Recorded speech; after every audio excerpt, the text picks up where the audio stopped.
Yikes. Serious experiences now. I'm passing the host ship to Liz. Oh, my Lord. Oh, wait, there's still some more in the one. Okay, cool. My Lord. Whew. Hallelujah. So, dropping bars is a phrase that I don't think I ever really heard it until last year when somebody said something in a I think it was a workshop, and like Hugh was just bars. And I was like, what the hell are you talking about? Like, this is dropping bars. I was like, oh, damn. Okay, got it, with you. So dropping bars has been like the way we talk about people blessing other people with their words. And so what we wanted to do was to bless y'all with our words. Hopefully our words are a blessing. Look, this is some stuff we worked on. We're not being humble anymore. It's good. Y'all are here because you're fire. You're with us because you think you can learn something from us. Great and great. So dropping bars part 1 is us sharing some of our work with you, unreleased work with you. And dropping bars part 2 is y'all sharing with us. So we're going to sit down and have a session with you, and in 2 days you're going to sit down and have a session with us. And that can be things that you came up with during the workshop. That can be things that you're working on. That could be just anything that you're proud of, whatever, all the things. Stay strong. It's looking like dropping bars part 2 might need to be longer, and we'll talk about that today and tomorrow. I know somebody wants to be here for the salutation, but she has to get out of our situation by 4 o'clock. So we'll talk about that. We'll get back to y'all. Having said all of that, I'm going to give the stage to the original Shadow Bonnet. Our favorite dude with the titties. Yeah. HD Hunter. Thank you for such a miraculous introduction. It sure is a miracle. I got a homie who's coming in from the Eventbrite side who said they can't get in. Say like their buttons are grayed out, like they can't enter the thing. So I don't know. What's their name? Taylor. Have you seen Nikita's comment? Sorry. Oh wow. You know what? See, we just be prophetic with the praxis for real, for real. You know what I'm saying? Like this is a year in the making.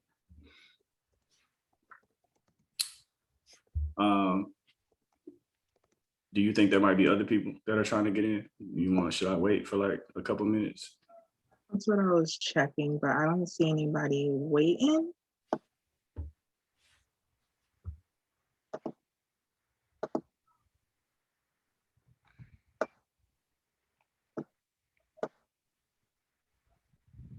All right, let me just figure something out real quick.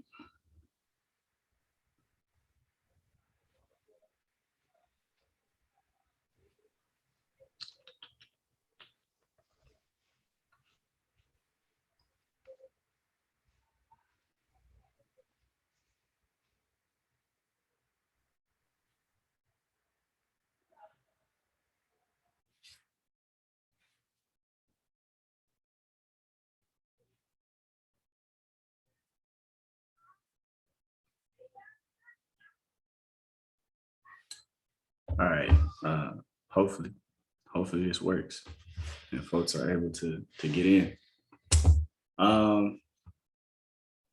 Send them to the Zoom directly. Yeah, that's what I'm trying to do. But you know me and technology.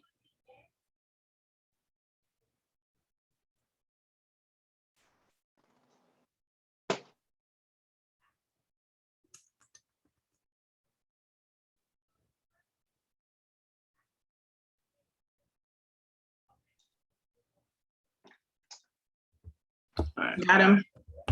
I think so. Yeah, they coming in. Oh, bet. All right. Sorry for the delay. All right. So I'm Hugh. I've been around today and had a chance to hear some of y'all lovely thoughts and ideas and some of the little like mini pieces of writing that y'all have been working on, and everything sounds so lovely thus far. So I really appreciate y'all staying down with us. I'm going to be kicking off the faculty reading tonight. And I'm going to be reading from a novel in progress. It's a completed manuscript, but when are they ever really done? You know what I'm saying? And right now I'm calling it Rosewood. And so I want to drop a couple links just for your viewing at a later point. I'm gonna drop one to YouTube, which is a trailer of a movie that came out. It's based around some similar ideas. And then for the people like me who like to read things instead of watch them, I'm gonna drop an article and I'll do like a little bit of context and then I'll get this show on the road because I know I'm already burning time.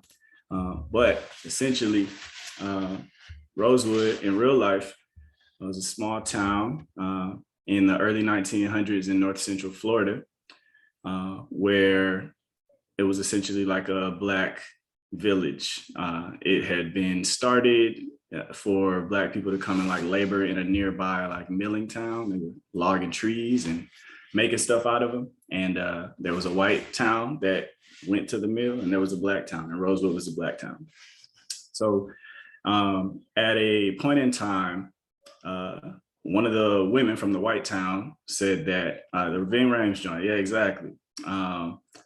One of the women from the white town claimed that she had been assaulted by a Black man, and the nearest Black men were in Rosewood. So at that point, the white people from that other town and all of their friends and cousins actually descended upon Rosewood and made it a domestic terror event that lasted about 7 days.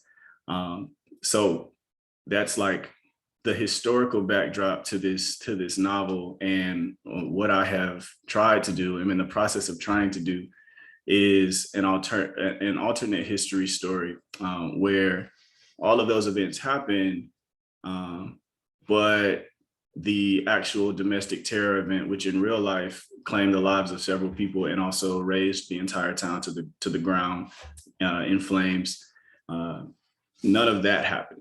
So the people in Rosewood are able to fend off the assailants, and then they are able to institute a magical protection for their town that hides it from the rest of the world. And it lasts 100 years. So at the 100-year mark is where we find the characters in my story.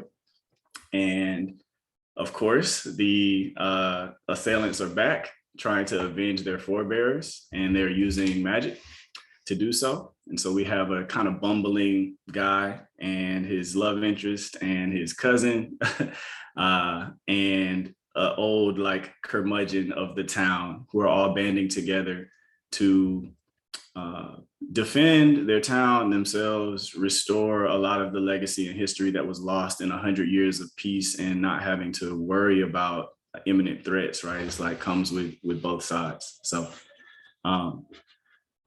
the last piece of context is that it's the new year is turning. So where we're starting in scene is that the new year is turning. They're at watch night service, and this is where things start to get spooky.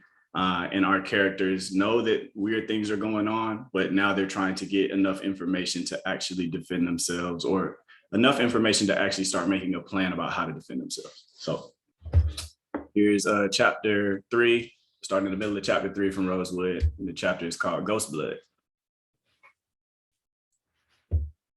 Happy New Year. All the churchgoers erupted in a fit of glee. Folks stood around, hugging one another and kissing cheeks, shaking hands, doing twirls. Some folks had already grabbed their coats and were headed toward the door. Some folks had already grabbed their flasks. It was hard to hear above all the commotion.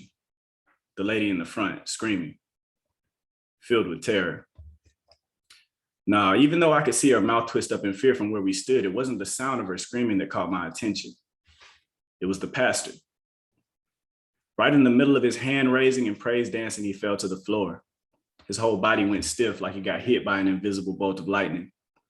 He clasped his hand over his heart, went board straight and hit the ground. I shoved past Jabel and rushed to the front on his heels. A crowd formed around the rigid pastor. His hand was still clutching his breast pocket, trying to grip its way to his heart. His eyes were frozen open, still staring, still piercing. Beneath his body, a quickly growing wine-colored stain spread wider, second by second. The deacon scooped him up and lay him in a pew, fanning him and trying to check for signs of life. A deaconess checked his pulse and turned back to address all of us still in the temple. She shook her head. The crowd broke into another type of hysteria now. Deacons and ushers checked the passersby for wounds, found none. A group went outside to check the perimeter of the chapel. Others investigated the nooks and crannies within the four walls, looking for clues, maybe, looking for intruders, looking for anything to make sense of the madness. I'm going to get Jelly out of here and back to the inn, said Jamel. He had Jelly and Sky wrapped in his massive grip as the remaining churchgoers frenzied around him. Good idea, I said, but come right back. We may need you in here. Jamel nodded and the three of them were off. I turned and watched the blood stain continue to spread across the floor. It had almost taken over the entire chancel and transepts. I knelt down, rubbed my fingers across the carpet, expecting the warm, sticky liquid to transfer onto me. It didn't. I tried again, this time rubbing my entire palm over the slowly spreading stain. Nothing. I stood up and yelled as loudly as I could, "This isn't blood." Huh? I had caught the attention of a few church elders still there. This stain, this isn't blood. Is it wine? Miss Jenkins asked, licking her lips, thirsty self. What? No, I shook my head. It isn't coming up, and it's still spreading. The elders looked back and forth between each other, some shuffling their hands under their robes, others shifting their eyes. A draft blew through the open door and chilled my skin. What is it? I snarled at the elders. What's going on? A craggly crackle rang out from the back of the church. We all turned our heads to look at the source of the sound and saw Uncle Lovemo, the town drunk and nobody's uncle, propped up in the back pew with his legs draping over the one in front of him. His shirt was unbuttoned at the top, his tie loose and crooked. He chuckled, bobbing up and down a couple times, eyes barely visible under his fedora before he cackled again. You can't wipe it up, boy, because that ain't no human blood. He tipped his hat back to show bloodshot, fiery eyes. It's ghost blood. He smiled. It's a warning. It's the old voodoo working back on us. It means the pastor's life ain't the only one in danger. What are you talking about, I yelled? What do you mean, ghost blood? Ooh, it's been a long time since we've seen ghost blood, but your elders know. They know what it means. They know it's too late. Get him out of here now, said one of the elders with fiery eyes. He said too much. He's drunk and delusional, another one snapped. Get him up. The deacons rushed to the back and hoisted Lovemo over their shoulders. They lifted him up and headed out of the door with him. Whoo, he giggled. The British are coming. The British are coming. Shut up and sleep it off, Lovemo. Have some respect, yelled another one of the elders. I cut a sideways glance at him and pushed the few of them standing in the aisle, following Uncle Lovemo's and his pallbearers out of the door. They threw the old man into the dust outside the chapel like a spider they had found in the pantry. He didn't seem to mind too much, though. He just kept giggling. I grabbed him by the collar, pulled him upright, shook his shoulders a bit, and tried to focus his gaze on me. What were you talking about in there? Ghost blood. And the British are coming. What are you talking about? What is going on with all of this? They ain't British, but they're white as snow, he giggled, gurgling up spit to the corners of his mouth. That blood in there was spilled long ago. And I reckon the only reason it's showing up now is to warn us that more blood is coming. Voodoo is rosewood magic, your magic, and it's temperamental. You work it out by balancing the light with the dark. And if you don't work your balance, then the magic will work it out for you. Bad things are coming, and ain't but one group of folks got reason to bring them. A simple puzzle if you pay attention. He winked. I only halfway believed Lovemo, probably because I could only halfway grasp the true meaning of his words. We had all heard of voodoo before, the magic the original Rosewoodians practiced before and after the protection spell was cast.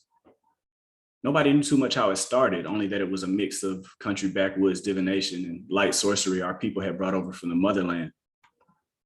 But they didn't teach that anymore. Hadn't for decades. It was almost hard to believe that they ever had. Believing in voodoo was like believing in Santa Claus. It could look real if you didn't know what you were looking for, but it was all deception. Lovemo's eyes started to glaze over and he tilted his head back. I slapped his cheeks lightly and tried to steady his focus back on me. Hey, stay with me. Look, what does it all mean? What do we need to do? "Oh, what do we do? What do we do?" he said in a sing-song voice before bursting into another fit of laughter. I jerked him up by the collar and he got serious, ferocity in the cloudy marbles rolling around in his skull. "That's the question, ain't it, boy? You think this place is perfect because it ain't no jails?" He spat on the ground next to us. "And what is that gonna do for Rosewood when them folks come back in here shooting, slashing, burning, just like they did 100 years ago?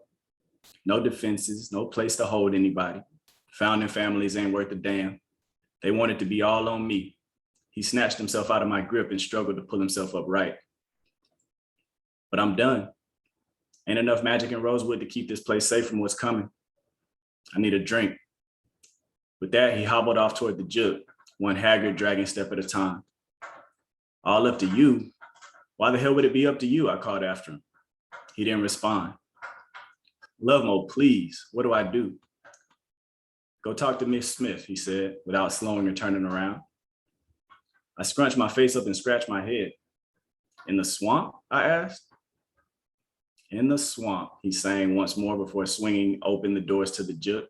"But you better go now. She gonna be tucking in for the night soon by my recollection, or else getting her tail on out of Rosewood if she know like I know." He turned back around and practically fell into the bar, the door slamming shut behind him. I turned the other way and faced the woods. The swamp cedars swayed in a muggy, warm wind that should have been a chilly breeze, if not for the magical protection of our ancestors. The lights from the town threw the shadows under the cypresses at the canopy's edge. They danced like the Rosewoodians inside the little building right across town. They danced like the butterflies in my stomach. I had more questions than answers, but for now, I had somewhere to be. I left before Jamel came back. I wasn't sure when that would be, and I didn't feel like time was on my side. If Rosewood was in some kind of danger, then we were sitting geese. Half the town was drunk, silly, dancing, and the elders were keeping hushed mouths about bad omens. I really didn't see what else I could do but follow old, crazy Love Mo's advice. And that's how I ended up stepping over chufa, gooseweed, and palmetto clumps in the swamp, looking for a house I hadn't seen since I was a jit, looking for a person we had always treated like a myth. My boots sloshed in the marsh underfoot as I pushed branches and brambles out from in front of me. I took the stethoscope out of my jacket and I put it in my ears around my neck. I paused for a moment to slide the cold metal up under my shirt, roving around my chest and listening closely. I hadn't been religious in years, but sometimes I prayed for the day that I would listen to my heart and it wouldn't be there, that I wouldn't hear the sound just below the deep thump of the organ pumping blood through my body, that there wouldn't beside it be the not so subtle call and response of tick, tick, tick, tick, tick, tick, tick, tick. Was it already faster than when Jamel got off the train? Couldn't be, I thought, but it could be. I knew it could be. That's what I was afraid of. That's what it meant to have a tick. It would get faster and faster and faster until it stopped. Suddenly, and there was nothing I could do about it. Another gift from the Rosewood ancestors, like Lupin, another generational curse. I stuffed the stethoscope back into my jacket and trudged deeper into the swamp, in the opposite direction of the train terminal, a direction I almost never went. When we were kids, we used to pretend there was an old witch that lived deep in the swamp. I don't know where we learned that story. It just seemed like one of them things every kid knows, and then every kid grows out of knowing. We even had a jump rope song about it. Miss Salamander Smith, she lives in the swamp. She'll eat you all up in one big chomp. Miss Smith, she's a witch with a snotty old nose. She'll fry up your fingers and grill up your toes. Or something like that. You know how kid songs are. I had been to the house before, all the Rosewood kids had. Late at night, while our grands were sleeping, our parents were at the jug, we'd sneak deep into the swamp and spy at the old hickory cabin from a distance. Sometimes it was dark. Sometimes it was a single dim light glowing through the window, wispy strands of smoke crawling through the night sky from the chimney.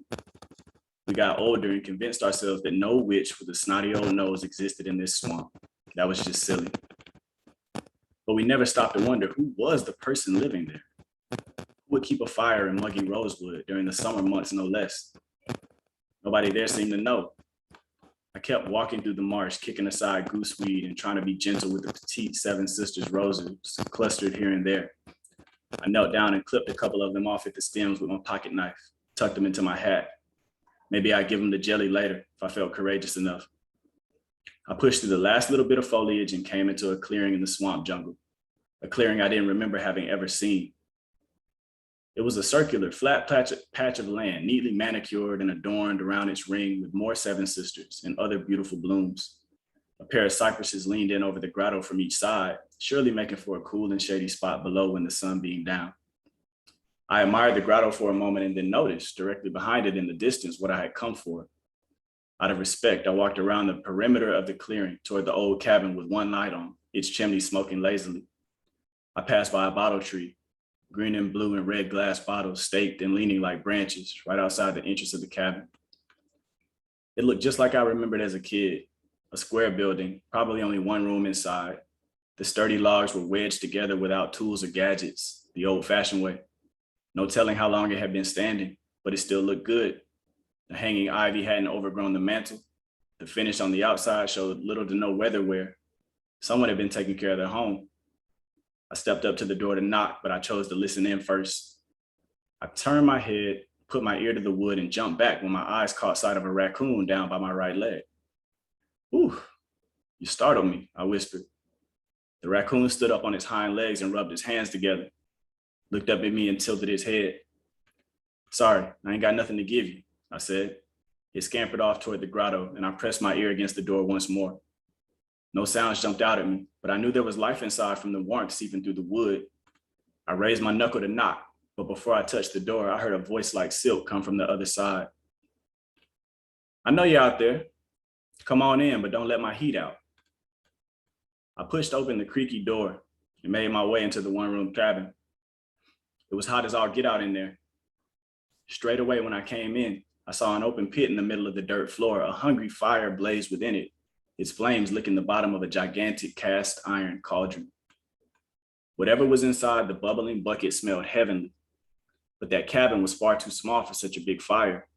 I started to sweat immediately, took off my jacket, my hat. To the right was a tiny sitting area, and in the back of that, a small cot pushed up against the wall. A petite woman with stringy gray hair pulled up into a bun, washed her hands at the sink. She finished up and turned to me, drying her hands on a dish rag. And for the first time, I came face to face with Miss Smith. She looked like any other lady in Rosewood, no different from the aunties and grands and elders in our community. Miss Smith walked over to me in her pink floral nightgown and looked me directly in the eye. She had bags under hers, not from exhaustion, more like from holding a lifetime of heavy things seen. Her top lip was thin, the bottom one a bit more plump. Her eyebrows had a natural arch that combined with a twinkle in her eye to give her a curious stare. She didn't have a snotty nose or a forked tongue. From just looking at her, I doubted she ate children, but that cauldron was big enough to hold at least 2 jizz. She finished staring at me and walked over to stir its contents. Are you Miss Smith?" "Old Salamander Smith. Ain't that what y'all kids used to get used to calling me?" She chuckled. "Name's actually Samantha, but you turned one little boy into an amphibian one time and the story follows you forever." "So you are a witch," I blurted. "You say witch like it's a dirty word," she shot back. "Is everybody who do magic a witch?" I hesitated. After a moment, she continued again. "That wasn't a rhetorical question." I'm not quite sure, ma'am. I don't know too much about magic." She grunted. "Ain't that something? Magic in your blood. Magic keep your entire town, your entire world spinning. And you got the nerve to sit up in here and tell me you don't know nothing about it. You got the privilege to live your life without understanding how it works. But the end of that privilege is coming, and at a high price too." I didn't know what to say. I prefer the term voodoo woman, the last good one by my measure, maybe the last one in any case. Anyhow, I suppose it ain't your fault. Youngins can't hardly learn what they ain't been taught. These so-called elders done kept everything from y'all for long enough, but not anymore. Everything has to come to the light after a spell. Now you'll get to see real magic. You'll get to see balance. The universe always gonna correct itself, adjust, come back to center. Always. That's the magic that rules over all of our lives, witches or no witches. Voodoo is real, I choked out. As real as you and me. It's the magic of the sun and the light that beams down from it, the moon and the dark behind it. It's the magic of our words and the mixes we make. It's been in our blood since the very beginning, and it takes blood to bind. We all got it, everyone here, but practice makes perfect, she grinned. And y'all ain't been practicing none.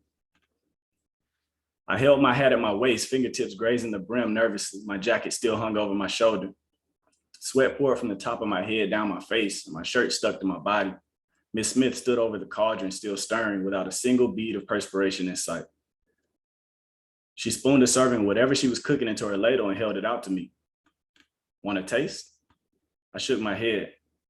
No, thank you, ma'am. I'm sorry to trouble you this time of night. I came here to ask. You came here because Lovemo is at the end of his rope. He ain't gonna fix the problem. And he's a good sorcerer, bless his heart, but he don't know voodoo because he ain't from here. And between me and you, he ain't strong enough to fight off what's coming, even if he knew it. So he sent you to the only other magic maker in Rosewood worth a damn. She looked at me and winked. That would be me, old salamander. Wait. I put my hands up to my head. Lovemo is a magician. He sure ain't nobody's uncle, she responded. But I ain't say that. I said sorcerer. He worth his sweat doing dark spirit work, or at least he used to be before he started working with the bottle so much. But garden variety sorcery can't protect Rosewood. This town was protected by a voodoo blood spell, and it's gonna take voodoo blood and spells to keep it safe. I stared at Miss Smith, incredulous, speechless, terrified. She chuckled. They really ain't tell y'all nothing down there, huh? Who you think keep an eye on the magic in Rosewood? The magic keeps an eye on itself for all I knew, I stuttered. From the spell, from Maisie's spell. You think that spell is the only magic in Rosewood? Asked Miss Smith. It's the only magic I know about. She turned again to stir a cauldron, the bubbling brew the only sound between us. After a moment, I figured I'd try my luck again. You said Lovemo isn't strong enough to keep us safe. Are you? I asked. Boy, do you even know what you need safekeeping from? She countered. I was quiet a moment. White folks? Miss Smith bellowed out a laugh. That's an everyday caution, son, but you're on the right track. My ears tingled from embarrassment.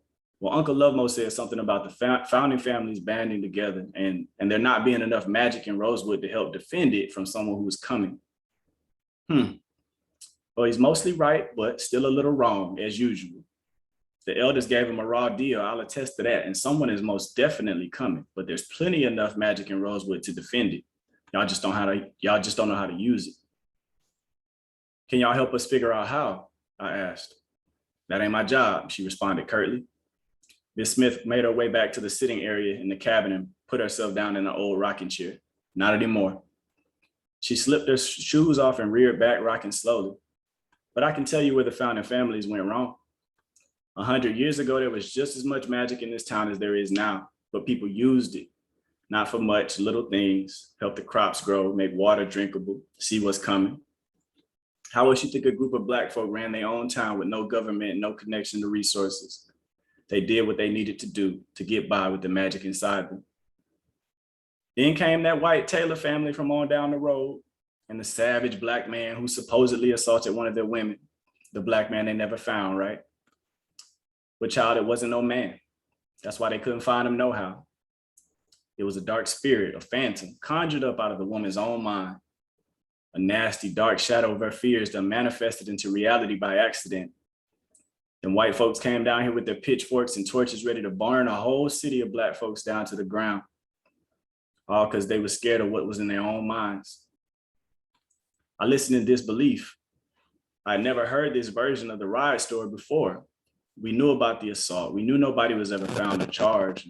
There were rumors. An escaped convict passed through.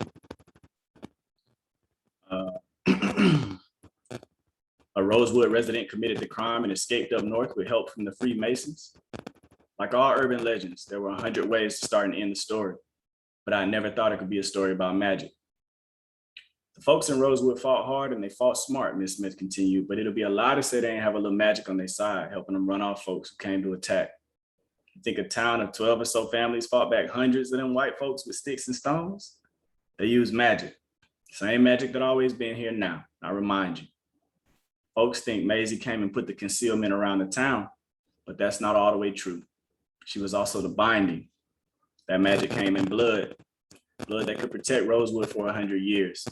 And if I recognize your features, then I reckon this is your family history. You ought to learn up on it, boy. But Maisie couldn't have protected y'all from what's coming. She didn't know about it. Wait. What do you mean the magic came in blood? I asked. Tick, tick, tick, tick, tick, she whispered, cutting her eyes at me and smiling. My body froze. Your elders haven't done a damn thing to prepare your generation to use your own power to keep yourself safe. Like all Rosewood is good for is invention and creations, leaving an entire legacy behind.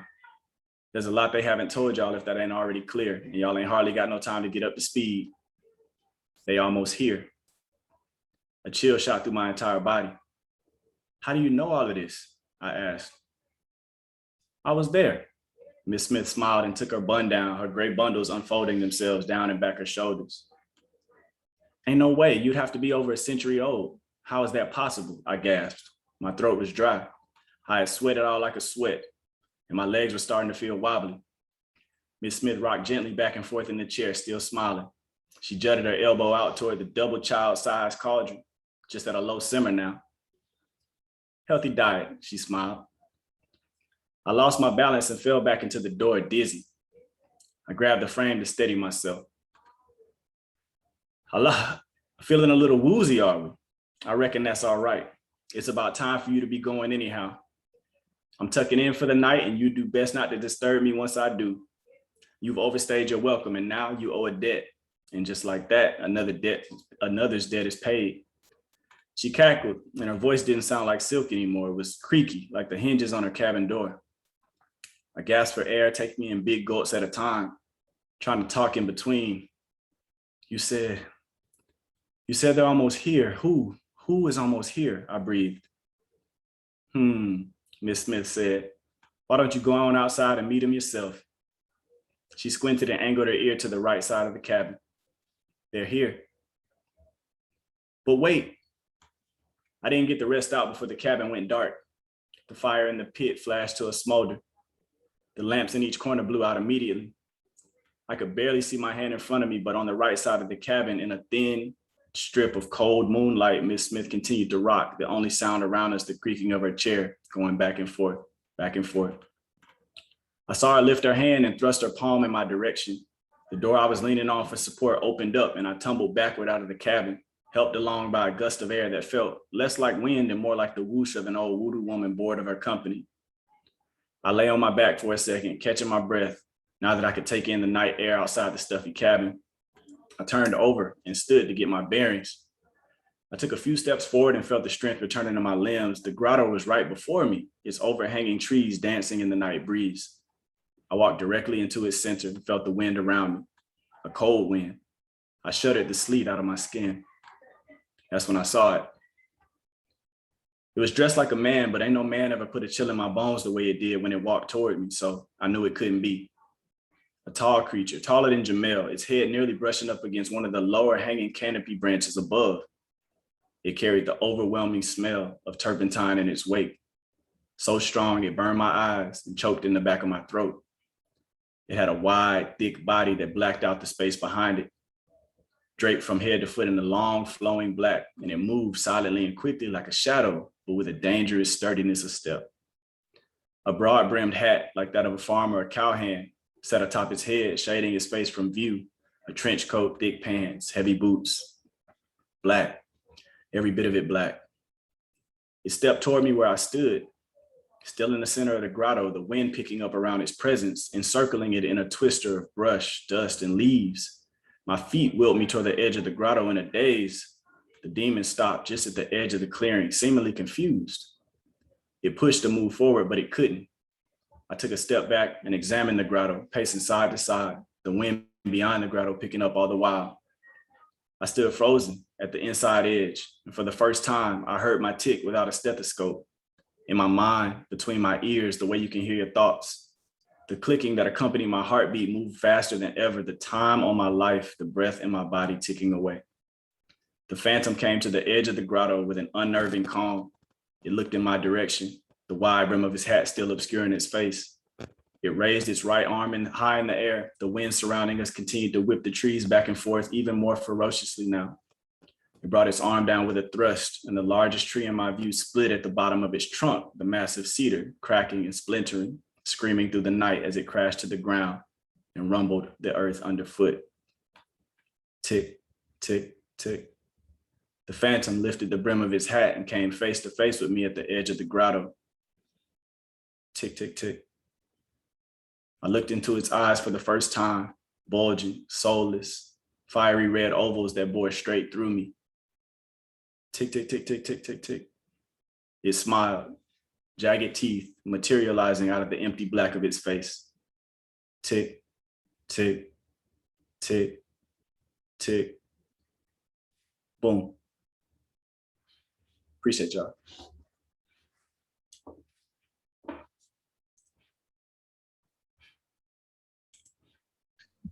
You said boom and then ended? He rude. That's so rude. What? Your mama need to kick your ass. She probably want to. Look, tell her I said take a number, okay? I'm sorry I She took brought so you much into the time, world. She can but I take appreciate you y'all's out. patience. That was nice. That was really No, nice. that wasn't patience, man. I was there for every single second. That's incredible prose, my man. I'm not saying I was scared. But I was concerned. Concerned is a strong word too, but it's a good one. I think, yeah, yeah. LP, It's me. it's you. All right, so this is a story. Rick Holland is the person who runs a magazine called From Farther Trees. They also have a series of anthology projects that they're working on, one of which is Mesozoic Reader, which is about dinosaurs. One of them is called Queered West, which is about Westerns with queer people. And this is going to be in the inaugural volume of Queer Blades, which is epic fantasy meets queer romance. And so the name of this is Arum and Indigo. Arum sits on a wooden stool hunched over the oakwood bar, stained darker by shellac and low lights. In spite of them, he stares into his book while a second lies closed atop the bar. His feet dangle, kicking softly. Eyes rake over the words, but their meaning never reach his mind. The barman doesn't offer a mug of ale as often as the skulking leches, whose eyes scrub his body in hopes of finding interest in his eyes. Arum manages to avoid those eyes with the book, then when they come calling, but his heart triple beats each time the door opens and the shikaakwa cold invades the warm dark. After scouring the door, he draws his book closer. There is a gentleman caller for whom Arum journeyed from the deep south to city center. The nightmare of crosstown travel hastened Arum to leave with abundant time to arrive punctually. Consequently, Arum arrived 1 hour and 1/4 before their arranged time to meet. Should anyone be this nervous about a man he already inundated? The wait has no positive impact on the young man's face or posture. The mirror-lined spirit wall gives him view of the room and of himself. His close-cropped hair offers a sharp contrast to the burnished gold of his skin. He gazes to the looking glass and scowls at the misshapen line that forms the boundary between his scalp and his forehead. Men and women enjoy his face, but Arum sees only the attributes he sees as ungainly. When it's 11 hours since the sun's apex and 1 hour since Arum's arrival, he orders one more honey mead. Then, wanting not to seem rude, he orders another. Then, worried his companion doesn't enjoy mead, he orders a rum punch. He waits impatiently for the arrival of cachaça when a firm hand claps his shoulder. Already annoyed by the range of impolite and presumptuous men in this bar, Arum flicks the hand from his shoulder as he turns to see the most beautiful man he's ever been inside of. His skin is darker than the candlelit pub, bluer, but his smile, his eyes reflect the light of stars and the light within his soul. Sorry, the man, colored like night, says, withdrawing his hand. When such a large man wilts, it's like a mountain slumping as disappointment slow crawls across his face. No, I'm sorry. I thought you were, I didn't think you'd be, but I'm Arum, he says, holding out his hand to shake.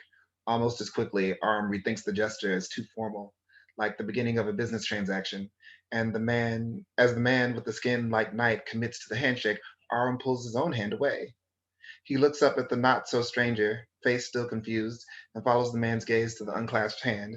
And in a fit of panic, Aram shoots out to grab the hanging hand, but somehow ends up grabbing the wrist. Mortified with no other option, Aram places his would be companion's hand back on his shoulder. Aram looks up again with furrowed brow. The gentleman seems no less perplexed, but breaks into a belly laugh. The guffaw washes Aram in relief, and the man says, "You're funny and handsome. All is forgiven if you remember my name." Arm grins as his eyes take in locks bundled behind the head, jumping as the man laughs, muscles corded taut and compact between a fitted tunic and a Namiot skin parka. Decorative rings wrap his thick fingers. "Your name is Indigo." A smile reaches across Indigo's face like the sun stretching across the horizon at dawn.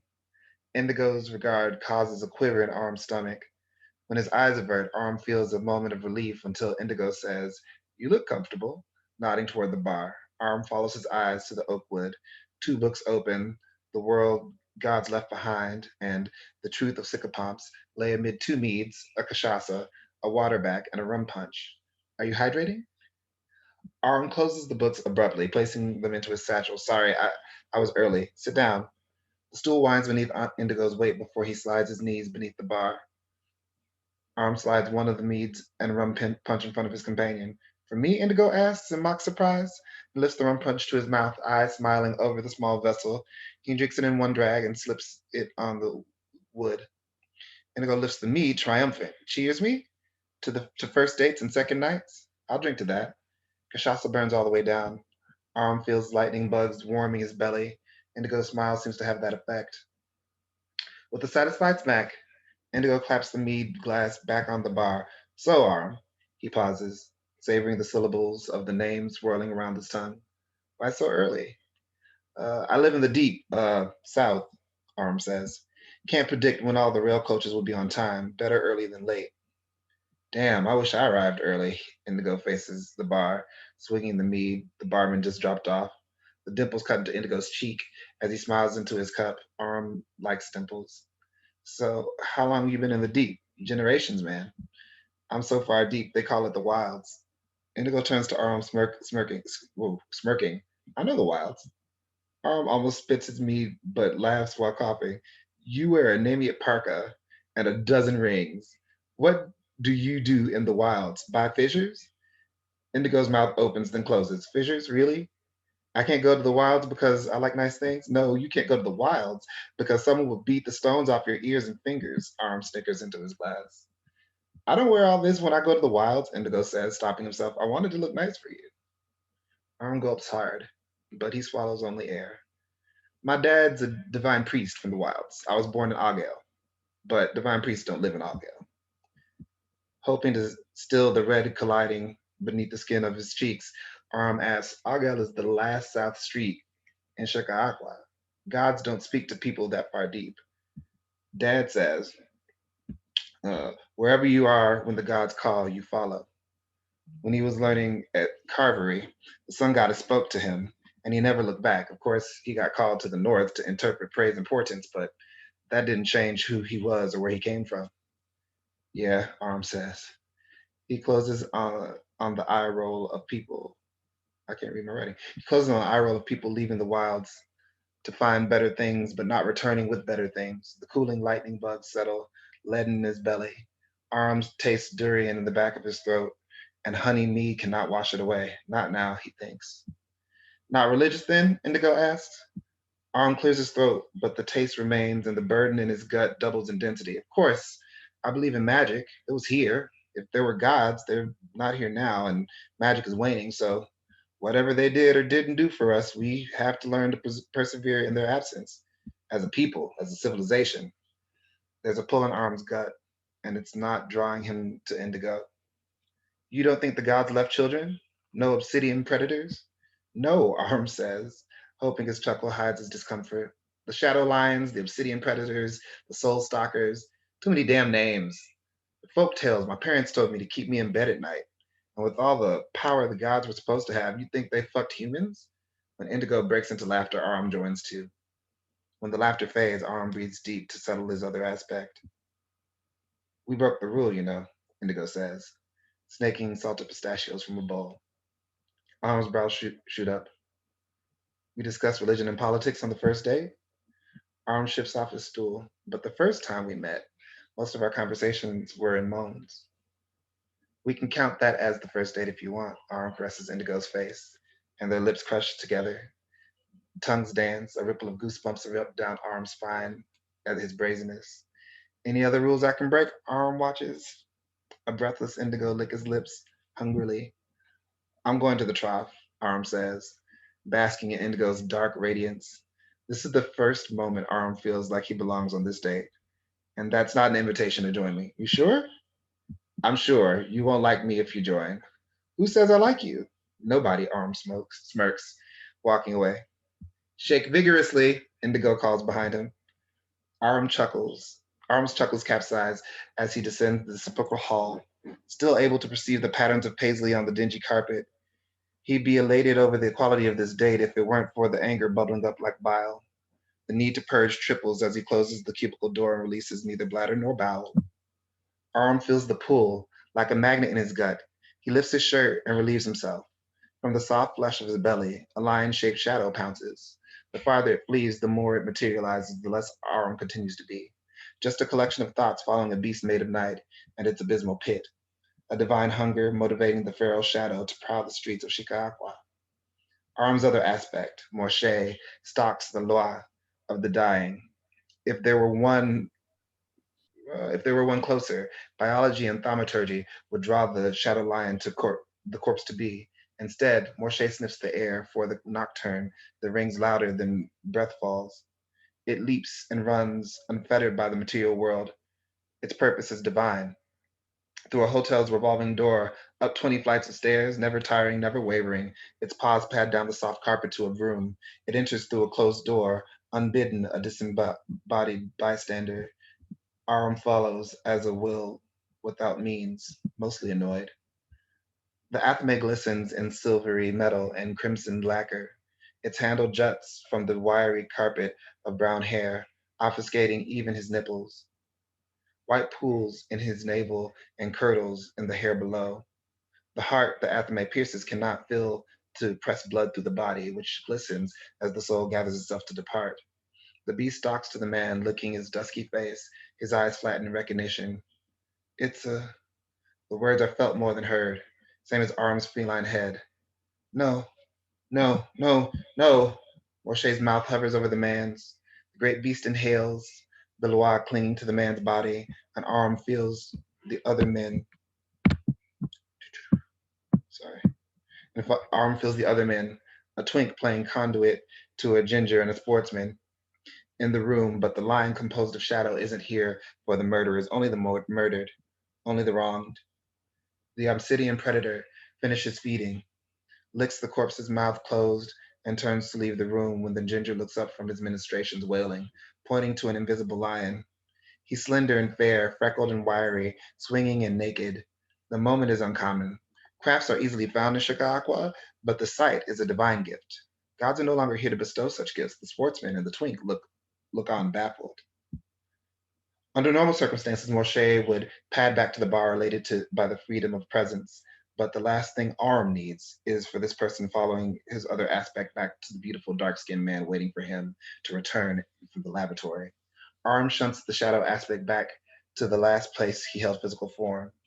Sorry about that, Aram says, installing himself back onto the stool. The ricochet back to the place where he unleashed the beast is known to disorient. Before returning to Indigo, pulled on a draft to address the likelihood of vomiting and the reality of a migraine, a calculated risk to return to his date. Where were we?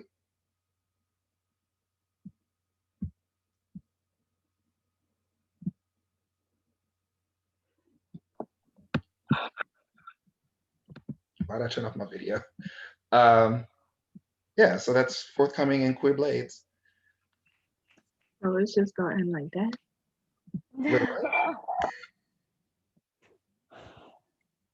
The sexiness of that story, though.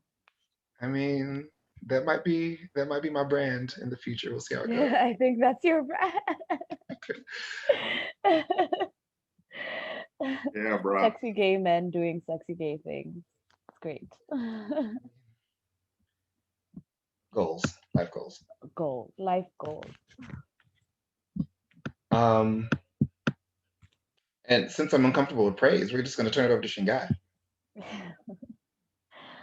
Okay, y'all have really set the stage. I don't even know, but I am going to read. Don't start with all of that. Talking Look, about she y'all already need to go bullshitting. first. Right. When the boys need to go first. Now it's talking about setting the stage. No, get your ass on the Look, stage and do what you do, how you do it. and then Stop she'll bringing act our like, laundry to the public. Let our dirty laundry stay in the house, okay? No, I'm the cousin everybody be scared when they pull up. Like, oh, damn, here he go at the thing, man. It's finna fuck up the whole party. Yeah, we here. I'm here. I'm so weak. oh, girl, you better get your strength. You got a whole reading to do. Okay, I'm gonna do a reading. I'm gonna do a short one, because I know we're running low on time, and We made the schedule. We do what we want to do. They know they can leave when they want to. It's fine. Go ahead. Go off, sis. Okay, I'm gonna read a flash fiction piece. I might share my screen so that y'all can. Okay, wait, I don't have. It better that. not be one of the 2-sentence flash pieces because I'll be pissed. It's not. Okay. Can I get sharing capabilities? Yes, that is Audrey has to impart these things. And working on that right now. Beautiful, beautiful. Give me some problems here. So, okay, I can talk a bit about the piece before. So this piece is going to be published in Baffling magazine. I'm very excited for that. It's the only thing outside of my current work in progress, which is my novel that I have written this year that I finished. So that's good. Shingai, you are host. Oh, perfect. Thank you. So yeah, I'm just gonna get right into it. I think it would be defined as an Afro-surrealist piece since we've been having those conversations. So it's called To Exhale Sky. Kila has always been able to turn grief into tiny little things. When Dimples, the family dog, dies at age 5, Kila pulls all the sadness inside her and breathes out a cowrie shell. A small, grayish, kind of brown cowrie shell that shimmers when the sun shines on it from a certain angle. Her grandmother makes her a necklace while singing a song about how the cowrie shell, such a small thing, became the totem of her tribe, such a big tribe. Every time Kila breathes something new, her grandmother sings a different version of the song. Years later, Kila runs into a man in a deserted alley near Kenyatta Avenue after getting off her stage at KenCom. He has a gun and he tells her to run, but only after she gives him all her money. It is just after 6 p.m. and the Nairobi sun is starting to set. The darkness taking over the space the light has left. The man grabs the shell necklace Kila's grandmother had made for her.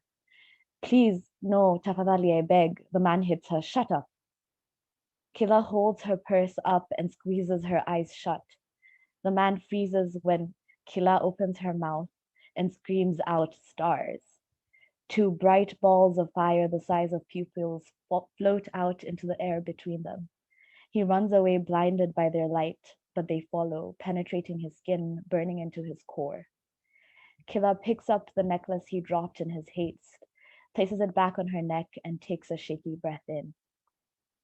A few years after this, Kila falls in love. Tam, who she first saw across the room on a Tuesday morning, grabbing a coffee from the Java on Mamangina Street before work, makes her inhale big, beautiful things into herself. Brown eyes, slightly slanted, small locked dreads, dimples that accompany a smile, and 2 nose piercings, 1 on each nostril. All small things attached to this big love which tumbles and unfurls over a glance, 2 numbers exchanged. First coffee date where dawa was filled onto white pants with yellow daisies, hand grabbed to prevent a tragic death by accident on the crazy busy streets of Nairobi, of course. Laughter, So much laughter about everything and anything and nothing, and bathroom kisses in restaurants between whispered secrets of big love. Killa feels herself inhale buildings, taste cities, and swallow continents as she dreams of Tam and their secret big love that carries pasts and presents into the spaces between them. With Tam, Killa forgets what, if anything, is big and what is small. Tam loves looking up at the sky, pays attention to the clouds, constantly contemplates the sun, and sighs at the moon and stars, maddening as a wordless poet. Tell me, Killa teases her love, gulping down the picture of Tam's eyes. Tam is the shape of the world within Killa. Everything looks so small from down here, Tam says. So far away, while up there, it is this whole expanse. Yani, we can't even imagine how large and fierce those balls of fire are, she chuckles. And in our little humanness, we have the audacity to sing Twinkle, Twinkle, Little Star. Killa touches the cowrie shell attached to the necklace on her heart. That night she dreams and swallows the sky, the little big thing for her little big love.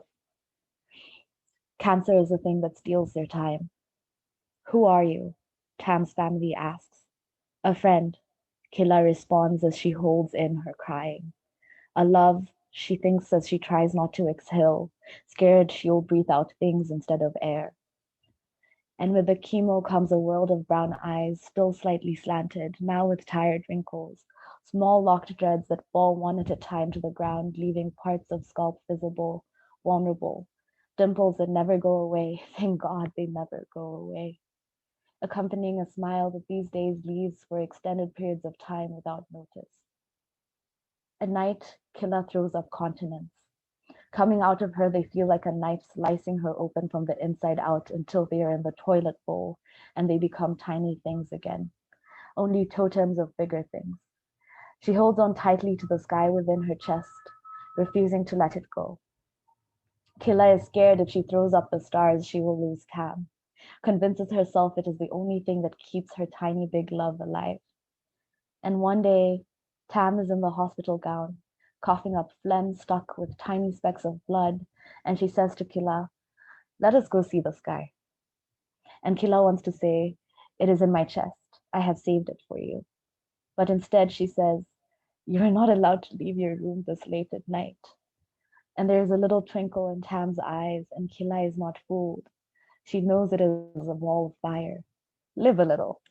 Tam laughs, and Killa will do anything for that laugh, so she says, "If we get caught, they will have more pity on you, so I'm going to say I tried to stop you." Tam says, "You're going to blame the patient. How cruel." And they are both holding in their laughs and sneaking through hallways and past nurses falling asleep on desk duty until they are at a balcony on the east wing under the night sky. "We're not all the way outside," Tam sighs. "Close enough." Killa wraps her love in her arms and inhales Tam's scent. Tam touches skin, turns around and lifts fingers to the necklace around Killa's neck. "Tell me again of your grandmother's song."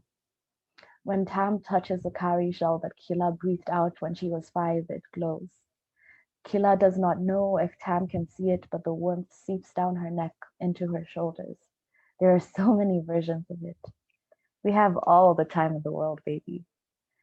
Killa laughs and stops pretending she can hold in her tears. She starts telling the version of the story of the big tribe being protected by a small spirit that lives in a cowrie shell. How the spirit taught the big tribe that time doesn't exist in the conjunction of big and little things. Tam looks at the stars in the sky. "I think I am going to be a big ball of fire pretending to be a tiny twinkling star." And Killa thinks time doesn't exist in the conjunction of big and little things.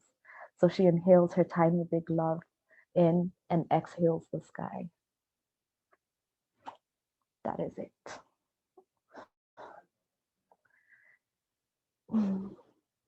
I love that Fills story. the sky. I love that story. I forget about it all the time. And then you start reading it and I'm like, oh wait, no.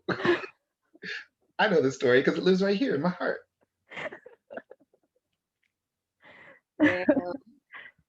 I've Oh, thrown my sorry, pen, sorry. guys. I choose violence. Sorry, I can't stand you.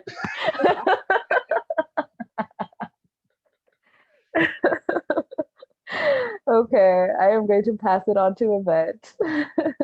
Wow. I Oh my love you God. guys. Oh, how can I follow after that? Stop it. This is not the time to be humble. Well, while Shingai gave you joy, I'm going to give you grief. Choose violence. I Yeah. gave both, sis. You're not alone. Oh, that was so beautiful. So I'm going to be reading from this side of the rock. And it's a fabulous story where I'm exploring the experiences of Black immigrants in South Africa and the US. So this land is like a medley of South Africa and the US. And it's coming out from fantasy and science fiction, I don't know when, sometime this year. And it will also be in my short story collection that's coming out in 2023. So this is from this side of the rock. They take Jabu's eyes on a Tuesday morning. The snowflakes fall with an obscene tenderness outside. We are inside a sterile government building that looks like a cross between a DMV and a church. The building seems to be designed to keep any warmth out, lest the querequeres inside get comfortable. It is the kind of cold that takes hold of your bones and refuses to let go. My friend Jabu is a painter. With the stroke of a brush, he can put rainbows to shame. He likes to paint our homeland's beautiful landscapes and skies. The naturalization priest lays a hand over Jabu's eyes, and just like that, Jabu's beautiful brown eyes vanish, as if they've never existed. The spot where his eyes used to be, as smooth as an arm. Jabu collapses to the ground and retches on all fours into a plastic bin. Jabu isn't the first to vomit during a naturalization ceremony, so the priests always have those little plastic bins stationed at every corner of the building. The naturalization priest's face sours, as if he's seen a cockroach running across his dinner plate. Jabu retches until there's nothing left to come out of him anymore. He dry heaves and wails for the rest of the ceremony. He can't even cry. They took his eyes. One never knows what the priests are going to take from a querequere. The only thing we do know is that they will take something that you love. I remember my conversation with Jabu before the ceremony. I won't be a querequere anymore, he said, his eyes lighting up. When I'm a citizen, I will open up my own gallery. I will spend my nights painting. Here I can finally realize my dreams. I can't wait to brag to everyone that I have a friend with a gallery, I said. I watched Jabu on the floor now. The corners of the priest's mouth twitch upwards in delight at the humiliation. Another querequere shown his place. Even though I too want to slump to the ground, I move towards him and help him out. Come on, Jabu, I say, stop it. I know it's cruel, but I have to be the stronger one. I can't let Jabu end up like Asha. God forbid he ends up like Asha. You're a citizen now, I remind him, giving him a squeeze. Forget your eyes. They were a small price to pay. They took, he whimpers, still unable to fully comprehend what happened.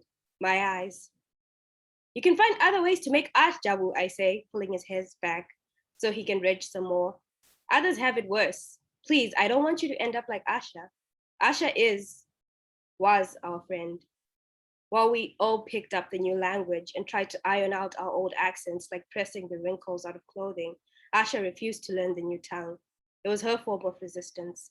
The you homeland would take from us anyways, Asha had said. Why not hold on to something? Then the priest took her language. No longer could she sing Stella Chiweshe and Leonard Dembo songs that reminded us of the old weddings and parties from the homeland before everything was lost. She didn't eat for a month after she got her citizenship. We found her hanging from the ceiling on a Sunday night. It could be worse, I say again, trying to convince myself more than him. The naturalization priests don't only take body parts and voices, they can take away joy, names, love, beauty, songs, laughter, family recipes, music, and so much more. I shudder to think about it, but that's the price of citizenship. I take Jabu home to the 2-bedroom apartment we share with 4 other querequeres, buy him a cane and make inquiries into getting him a service dog. I will do everything in my power to make sure he lands on his feet. Our roommates know the weight of the taking. They've seen it countless of times. They saw it with Asha. So they allowed Jabu to have one of the rooms by himself tonight. Jabu doesn't speak. When I sing Chirara Mwana Wangu, a lullaby my gogo used to sing to me when I was restless, he keens until I can't bear to hear it anymore. Perhaps if Asha were here, should have done a better job of soothing him with a song. Before I bought out of his room, he asked me, his voice a hoarse raps of what it once was, what do you think they will take from you? His question haunts me. My ceremony is in a week. If I don't go through with it, they will send me back to the homeland. I've worked so hard just to stay here, for that to be my end. Whatever the priests take from me, I will just have to leave with it. I will sacrifice anything to stay here. Protests rage in the city. People carry placards denouncing the naturalization priests. On TV, a local man with a sneer on his face shouts that if it's so bad here, then go back to where you came from. I ignore the arrogance of one who has never known what it means to have a graveyard for a home. It is the arrogance of a man with solid earth beneath his feet. But I know that ground we stand on is anything but solid. It shifts like the tide and swallows us like quicksand. During the week, I try to forget about what's coming. I work under the table as a burner at the power plant that powers the city, harrowing work that no one else wants. The power plant has 5 chimneys like a coal plant. The chimneys are smoky eyesores that tower over the city. On the first day at work, I discovered that it isn't coal that fuels the city. In the morning, a storage truck from the naturalization priest drops off large containers from the week's previous ceremonies. Each of the containers are labeled with a date. We unload the containers and burn whatever we find inside. My mind wanders during the burning as I toss limbs, recipes, tongues, songs, and marriage certificate into a giant furnace. The furnace burps and farts out smoke whenever I feed it something new. The furnace's heat is not comforting. I think of the monarch butterfly, native to this land, which cannot survive cold winters. The butterfly can travel as far as 3,000 miles to escape its death. The butterfly has no borders in its way, no papers to produce, and no tolls to pay to stay where it's warmer. The butterfly's flight is a beautiful thing, nature itself. Why is my flight from the winter of my life filled with shame? When I come across a container with the date of Javu's naturalization ceremony, I am jolted out of my daydream. My hand shakes when I open the lid to find a pair of eyes sitting on a heap of other losses. Jabu's eyes. I reach for the eyes to burn them, but cannot shake off the unease, cannot ignore the churning in my stomach. What would Asha do? A voice inside me screams. Asha wouldn't burn her friend's eyes. Asha would throw a middle finger up and march out of that plant. But Asha is gone, a pragmatic voice says in my head. Don't be stupid. I've already lost one friend, I say to myself with resolve. I will not lose another. I quickly glance at the other burners and the security camera before slipping the eyes into my pocket. I immediately take my timed bathroom break. In the toilet, I stash the eyes into my bra. Women in the old homeland would keep their coin purses in their bras to avoid pickpockets. No one ever thinks to search a woman's bra. My heart thuds in my chest throughout the rest of my shift. And I'll end there.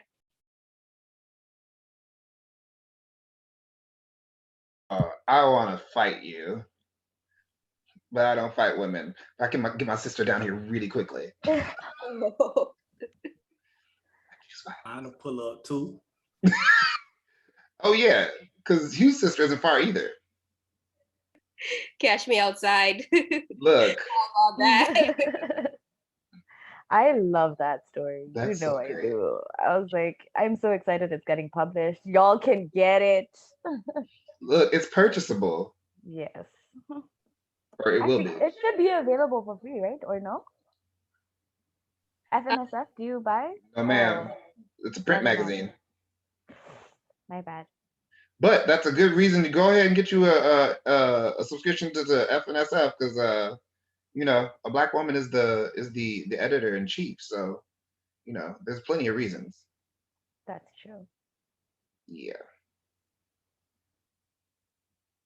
Y'all, that does it. Unless folks have questions about the things that we read. First question. Ooh, you Are ready? you guys the harbingers of the apocalypse? I Replacing mean, famine, death, and war with love, lust, adventure, and grief? Because look, the whole game's gonna be shook. Y'all just gonna drop and just not let white people write nothing no more? Because they I can't mean, compare? they already write everything that's bad, so we should take up some space. Look, I y'all here trying to, mean, can y'all we here have a trying to empower moment of people. silence for the game? Did y'all hear this stuff? Man. We're just, we're for the people. Very kind, bro. I appreciate the Thank you, affirmations, thank man. Yeah. And so I'm not the humble kind, but I will be that. Say with my whole ass chest. But the reason I'm super excited about Tuesday is because y'all have no reason to be the humble kind either. I'm super excited for y'all to do Dropping Bars Part 2, because I'm pop some popcorn. I'm put the bonnet back on. Like, it's gonna be a whole thing. Hugh gonna have the bonnet and the smoking jacket on, because that's when you know Hugh was done. He will be exhausted. Luxury. Say it with me. You said say it with me. Y'all, so this has been fucking amazing. I've never heard the piece that I know of the piece that you read, but I never heard anything from it before. I've never heard that from Yvette. That's fantastic. And Shingai just reintroduced me to like a family member, so I'm good with that too. I'm super excited about this. This has been a great first day. I'm exhausted, and I think the three of them are as well. Y'all are probably tired as fuck too, because y'all been here with us. So It's been a day. it's been a day, like not in a bad way, but like it's been a movie. And a lot of you It's are in longer different than time church. zones. So Question. There's a question.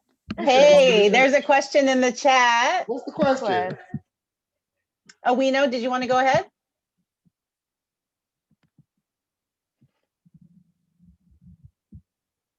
What the question is? Uh-oh. Owino said they had a question for me. Yes. Oh, Uh-huh. yeah. Can you hear me? Yes. Yeah. Somebody want to ask the sex symbol questions. Part-time sexing. Relax. I just wanted to know about your story. The Rosewood massacre happened in 1923. So is your story set 100 years later? That would be 2023? Absolutely. Yep. So I'm calling it like a past, present, and future story, because it's like the time that we're in right now, basically, but the community is so much more advanced, as somebody stated earlier, because they've been left to themselves, to just develop unfettered by white supremacy and all of the like obstructions and oppressions that we face. And so it's like it has definitely a futuristic sort of vibe to it, but we're in a contemporary-ish setting, and also with the town and the people being so insular from the rest of the world, I think for better or for worse, they tried to maintain a lot of their like traditional cultural practices, and so it feels like a little bit old-timey as well. And that's probably one of my favorite things about it thus far, is just how the time is sort of indiscernible, depending on what you're reading it for. Oh, wow. Thank you. Yeah, no, thank you. And thank all of y'all too. I really don't like, I don't be reading my work out loud because I'm insecure about dyslexia, and it really be like, fucking with my flow. But this space is so affirming, and y'all are just so nice and kind and patient that I always get my courage up to make sure that I can read at Voodoonauts. So I appreciate y'all holding it down. You need to be doing your own audiobook, sir. Y'all, Torrent is actually amazing. If you haven't read Hugh's novella, you need to pick it up yesterday. And after you buy it, listen to it. Oh, there we go.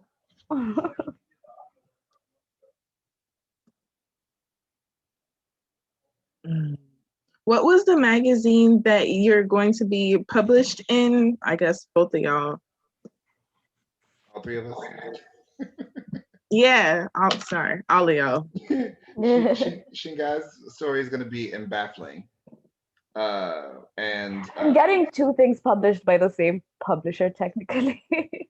Well, Dave, who has Neon Hemlock and Baffling, which are both queer spec fic writing spaces. Shout out to Dave Ring, who gave us free copies of the 2020 novellas last year. So I'm sorry, you're not in the 2020 cohort. You'd have gotten a free book. And the books was good too. It was. Yvette is going to be in the magazine of fantasy and science fiction. Yeah.